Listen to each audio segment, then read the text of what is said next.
पाऊले चालती पंढरीची वाट. पिंपळगाव रेणुका येथील वारकरी पायी वारीसाठी रवाना झालेत.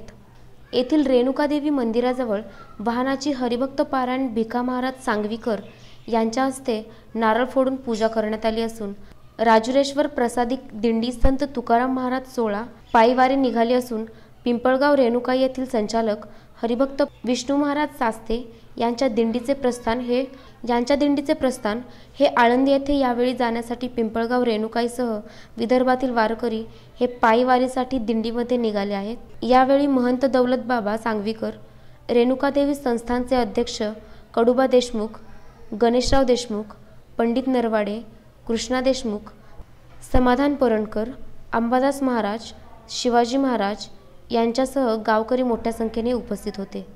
इथून रेणुका पिंपळगावून रेणुका मातेच्या दरबारामधून संत श्रेष्ठ जगद्गुरू तुकोबाराय देहूवरनं पायी दिंडी 16 श्री क्षेत्र पंढरपूर भगवान पंढरतीश पांडुरंग परमात्म्याच्या दरबारामध्ये सर्व व्यवस्था भगवान पांडुरंग परमात्म्याच्या कृपेने इथून तिथून व्यवस्थित होते.